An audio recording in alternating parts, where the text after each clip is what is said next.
오늘 아침 함께 나누실 하나님 말씀은 사사기 9장 7절부터 21절까지 말씀 함께 나누겠습니다. 사람들이 요담에게 그 일을 알림해 요담이 그리심산 꼭대기로 가서 서서 그의 목소리를 높여 그들에게 외쳐 이르되 세겜 사람들아 내 말을 들으라. 그리하여야 하나님이 너희의 말을 들으시리라. 하루는 나무들이 나가서 기름을 부어 자신들 위에 왕으로 삼으려 하여 감람나무에게 이르되 너는 우리 위에 왕이 되라 하며 감람나무가 그들에게 이르되 내게 있는 나의 기름은 하나님과 사람을 영화롭게 하나니 내가 어찌 그것을 버리고 가서 나무들 위에 우쭐대리요 한지라. 나무들이 또 무화과 나무에게 이르되 너는 와서 우리 위에 왕이 되리라 하며 무화과 나무가 그들에게 이르되 나의 단 것과 나의 아름다운 열매를 내가 어찌 버리고 가서 나무들 위에 우쭐대리요 한지라. 나무들이 또 포도나무에게 이르되 너는 와서 우리 위에 왕이 되라 하며 포도나무가 그들에게 이르되 하나님과 사람을 기쁘게 하는 내 포도주를 내가 어찌 버리고 가서 나무들 위에 우쭐대리요 한지라. 이에 모든 나무가 가시나무에게 이르되 너는 와서 우리 위에 왕이 되라 하며 가시나무가 나무들에게 이르되 만일 너희가 참으로 내게 기름을 부어 너희 위에 왕으로 삼겠거든 와서 내 그늘에 피하라. 그리하지 아니하면 불이 가시나무에서 나와서 레바논의 백향목을 사를 것이니라 하였느니라. 이제 너희가 아비멜렉을 세워 왕으로 삼았으니 너희가 행한 것이 과연 진실하고 의로우냐? 이것이 여룻바알과 그의 집을 선대함이냐? 이것이 그의 손이 행한 대로 그에게 보답함이냐?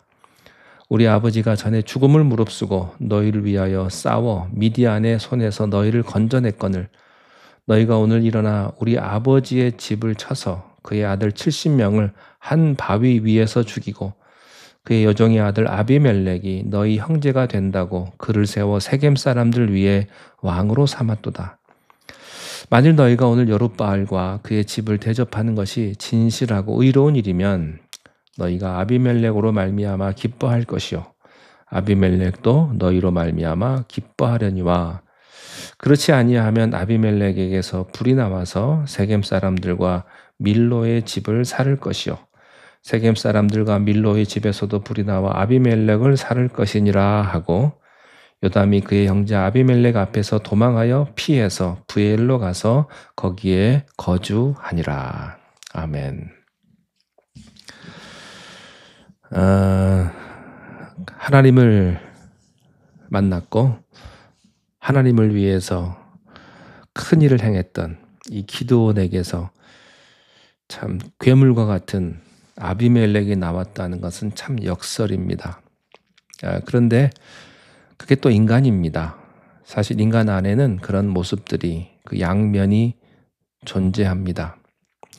아비멜렉은 아버지가 죽고 난 이후에 어떻게 됐든 권력을 잡아야 되겠다는 그런 야심을 가지고 혈연, 지연 이것을 이용하는 것은 물론이고 매수, 폭력까지도 서슴지 않았습니다.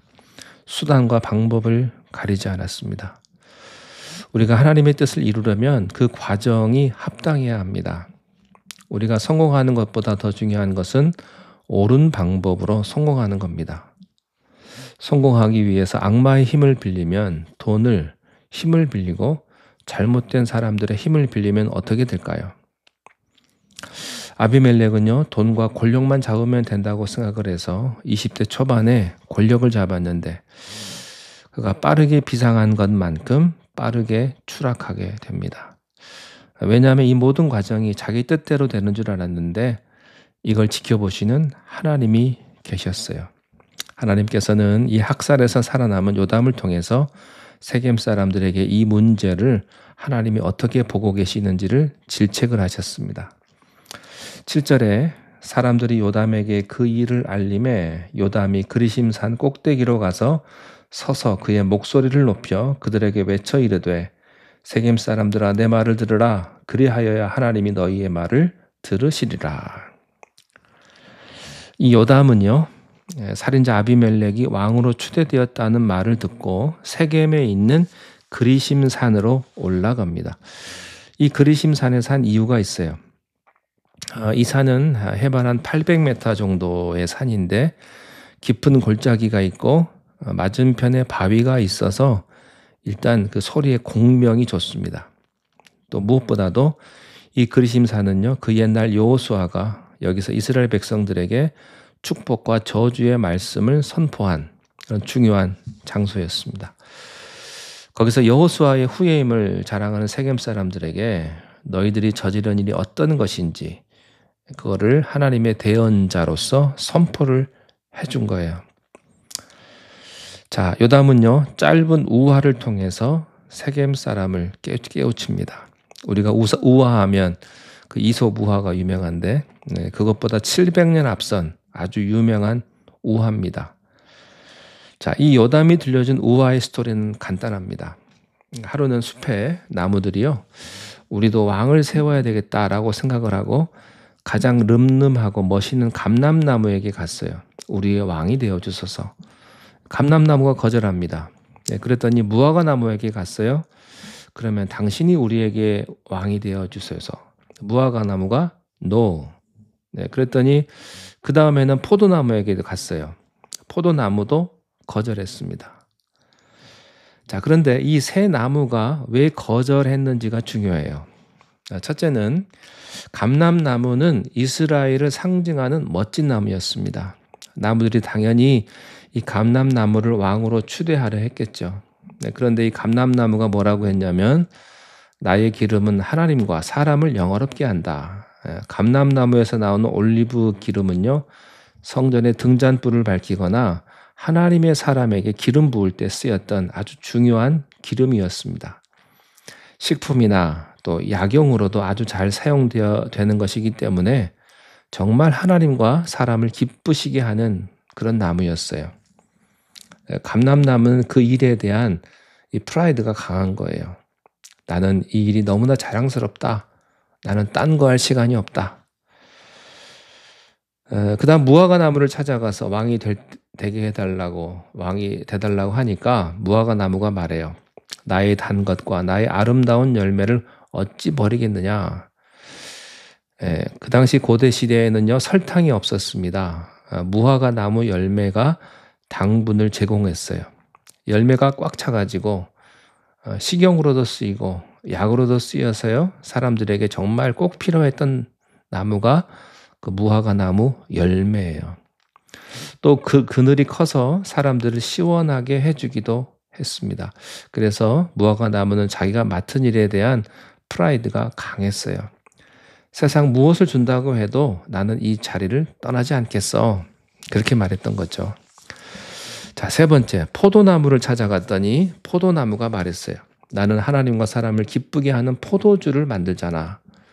물이 풍부하지 않은 팔레스타인에서는요, 이 포도주는 식수로 사용이 되었습니다.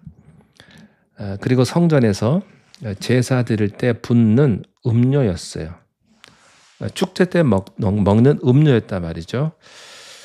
그래서 그 포도나무는 이렇게 하나님과 사람을 기쁘게 하는 내가 어떻게 너희들의 왕이 되겠습니까? 나는 이 일로 충분합니다. 이렇게 말했다는 거죠. 이 감람나무, 무화과 나무, 포도나무에게서 우리가 배워야 될 게 있습니다. 각자가 받은 은사와 사명이 달랐지만 자기에게 주어진 본분을 자랑스럽게 여겼다는 겁니다. 우리는요, 보통 높으냐 나쁘냐, 크냐 작으냐 이걸 가지고 뭐 또 유명하냐 아니냐를 가지고 인생의 성공을 따지려고 하는데요, 그게 아니에요. 내게 주어진 본분에 최선을 다하고 기뻤으면, 만족했으면 그것은 성공한 인생이지 않겠습니까? 비전이란 남과 비교할 수 있는 게 아니거든요. 자기만의 독특한 사명의 길이 있습니다.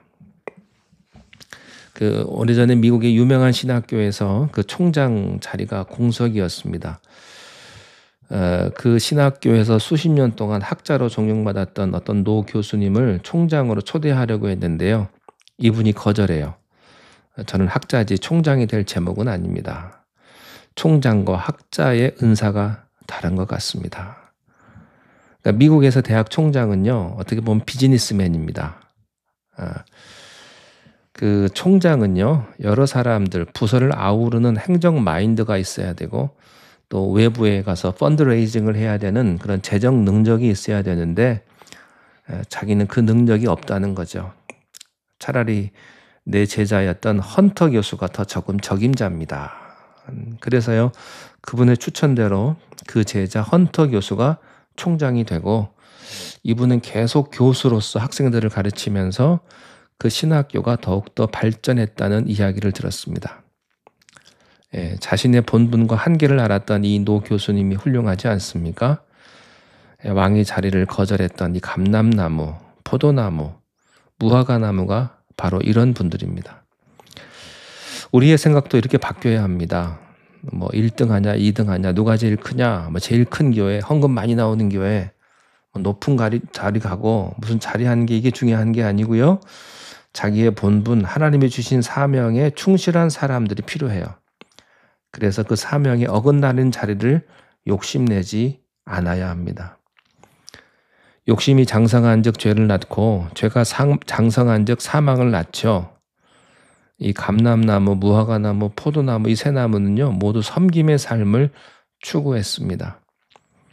성공해서 자기가 떵떵거리고 사는 그런 게 아니고 하나님을 섬기고 사람을 섬기고 아낌없이 자기를 내어주니까 자기도 기쁨과 감사가 넘쳐요. 이것이 섬김의 삶이 주는 행복입니다.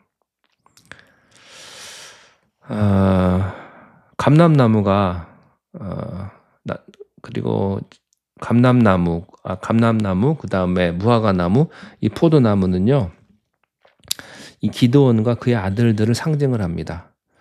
하나님께서는 기드온을 통해서 민족을 구원하셨죠. 그러면 기드온은 우쭐해져서 내가 왕이 될 것인가 라고 생각할 수도 있는데 하나님은 거기까지였습니다. 너는 장군으로 이스라엘을 구원할 사람이지 왕으로 너를 부르지는 않았다. 우리는 하나님이 부르시지 않는 곳에 설 수 없습니다. 서서도 안 돼요.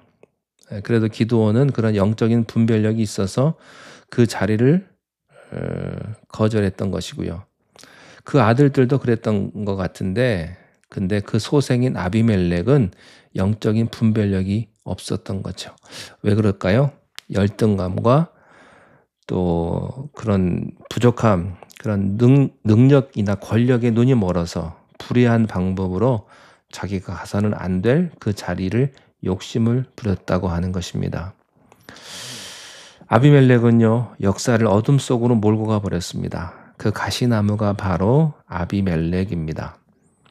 정작 왕이 되어야 할 나무는 왕이 되기를 스스로 거절했는데 여러분 이쯤 됐으면요 나무들도 알아요. 이거 왕 세우는 거 하나님의 뜻이 아니다. 그렇게 스톱해야 되는데 근데 마지막으로 또 가시나무에게까지 가서 물어보자. 그래서 가시나무 차례가 온 거예요.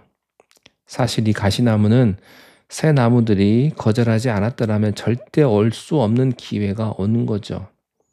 그랬다면 자기도 주제 파악을 했어야죠. 왜 그 나무들이 자리를 거절했을까? 그것은 나도 욕심낼 자리가 아닌가 보다라고 했었어야 되는데 상처와 증오심으로 눈이 먼 사람은요. 영적인 분별력을 상실합니다. 자기가 먹지 말아야 될 열매를 탐하게 되는 거죠. 자, 15절에 가시나무가 나무들에게 이르되 만일 너희가 참으로 내게 기름을 부어 너희 위에 왕으로 삼겠거든 와서 내 그늘에 피하라. 그리하지 아니하면 불이 가시나무에서 나와서 레바논의 백향목을 사를 것이니라 하였느니라. 가시나무는요. 내 그늘에 와서 피하는 조건으로 왕 자리를 수락하겠다고 했습니다. 내 그늘에 피하라. 그 말은 무슨 말입니까? 너희들 나에게 잘해. 내 지배를 받아. 그리고 내게 세금을 바쳐. 내게 무릎 꿇어. 내 사람이 되어야 돼. 처음부터 끝까지 자기를 중심으로 형성된 인생관입니다. 이게 바로 교만이에요. 자기를 높이려는 마귀의 마음이죠. 마귀는 우리에게 지금도 하나님이 주신 본분이 아닌 세상이 박수치는 내게 맞지도 않은 높은 자리로 가라고 부추깁니다. 교만한 마음을 품도록 합니다. 그래서 욕심 부리고 높은 자리에 가서 망한 사람이 얼마나 많습니까? 사람을 섬기기 위해 리더가 되는 게 아니라 군림하기 위해 리더가 되라고 합니다. 하나님은요, 이런 교만한 자들을 엄중히 다스립니다. 나무들은 결코 가시나무와 같은 사람들을 리더로 선택해서는 안 되었던 거죠. 그것은 나무들의 책임이에요. 감람나무, 무화과나무, 포도나무는요, 자기가 서야 될 자리를 떠나지 않았어요. 가시나무는 자기가 있어야 될 자리와 가지 말아야 될 자리를 분별하지 못했습니다. 우리는 결코 그런 잘못을 보면서는 안 되죠. 아무리 좋은 자리라도 내게 맞지 않는 자리를 욕심내면 안 됩니다. 우리에게 맞지 않는 자리는 화려해도 우리를 망칠 것입니다. 하나님께서 우리 각자에게 주신 소명이 다르고 그에 따라서 가야 될 길이 다른데 영적인 주제 파악이 안 되면 이것을 분별하지 못하죠. 내가 서야 될 자리를 망각하고 서야 될 자리를 계속 욕심을 내다가 아비멜렉처럼 그렇게 자기와 다른 사람들을 망하게 만드는 겁니다. 이 다른 새 나무는요, 생산적인 삶을 추구하지만 다 하나님의 전에 쓰임받고 사람들에게 쓰임받고, 그런데 가시나무가 할 수 있는 건요, 뭐밖에 없을까요? 찌르는 것밖에 없어요. 요즘도 보면요, 할 줄 아는 거라고는 남 욕밖에 못하는 사람, 입만 열면 남 비판만 하는 사람, 한마디로요, 가시나무는 저주를 상징합니다. 요담은 이런 가시나무를 왕으로 택하면 백성들은 반드시 대가를 치를 것이라고 경고해요. 아비멜렉이 권력을 찬탈하는 과정은 전형적인 세상 지도자의 모습입니다. 그러나 어둠 속에서 별이 빛나듯이 우리는 아비멜렉의 그 리더십을 보면서 섬김의 리더신 우리 주 예수 그리스도의 리더십을 보게 돼요. 그리고 우리가 어떻게 예수 그리스도의 리더십을 따라가야 되는지를 배우게 됩니다. 세상의 권력자는 마음이 불안하고 조급합니다. 그러나 예수님은 서두르지 않으셨습니다.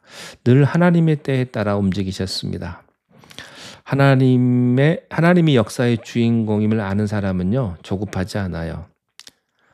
세상 권력자는 목표를 이루기 위해서 남의 피를 흘립니다. 그 남을 공격하는 가시나무와 같습니다. 권력에 방해되는 모든 사람들을 다 쳐야 해요. 친구가 없죠. 그의 형제들의 피를 빌려서 권력을 잡아요. 그러나 예수님은 자신의 피를 흘려서 우리를 구원하셨습니다. 세상의 권력자는 자기 살려고 남을 죽입니다. 예수님은 자기를 죽여서 우리를 살리셨습니다. 그래서요, 남 죽이고 성공하려고 하는 인간적인 본능을 이기는 유일한 길은 우리가 예수의 보혈로 거듭나는 것뿐입니다. 예수님은 남을 찌른 가시나무가 아니라 시냇가에 심은 그런 푸른 나무처럼 우리를 살리는 생명나무인 줄로 믿습니다. 세상 권력자는요, 자기 지배권으로 들어오라고 합니다. 그러나 예수님은요, 마지막 순간까지 제자들의 발을 씻기는 종의 리더십이셨습니다. 우리 크리스찬은 예수님의 리더십을 따라가는 사람인 줄로 믿습니다. 힘이 주어질수록, 신앙생활을 하면 할수록 겸손해야 되고요. 또 자기에게 주어진 그 능력으로, 힘으로, 그 물질로 다른 사람 섬기며 살아야 합니다. 이 땅은 아비멜렉 같은 사람들 천지입니다. 그러나 우리라도 세상 속에서 그 반대로 산다면 가시나무가 아닌 무화과나무, 포도나무, 감람나무로 산다면 하나님 나라가 이 땅에 임할 것이며 하나님께 영광을 돌려드리게 될 것입니다. 여러분 모두 하나님 앞에 영광 돌려드리는 그리스도인이 되기를 주님의 이름으로 축원합니다. 기도하겠습니다. 하나님 아버지, 주님께서 우리들에게 주신 것에 감사하며 자기의 수준을 알고 자기 주제를 잘 알아서 우리가 교만하지 않고 겸손히 우리에게 맡긴 일에 감사하며 사명 감당할 수 있는 그리스도인 되게 하시고, 그리함으로 주 안에서 범사에 감사할 뿐만 아니라 항상 기뻐하며 주님의 은혜 가운데 거하는, 그래서 은혜와 평강을 매일매일 경험하는 하나님의 백성들이 될 수 있도록 우리를 축복하여 주시옵소서. 오늘 하루도 주님의 은혜가 우리와 우리 가정 가운데 함께 하기를 원합니다. 오늘도 우리를 이끄시는 우리의 선한 목자 되시는 우리 주 예수님의 이름으로 감사기도 드리옵나이다. 아멘.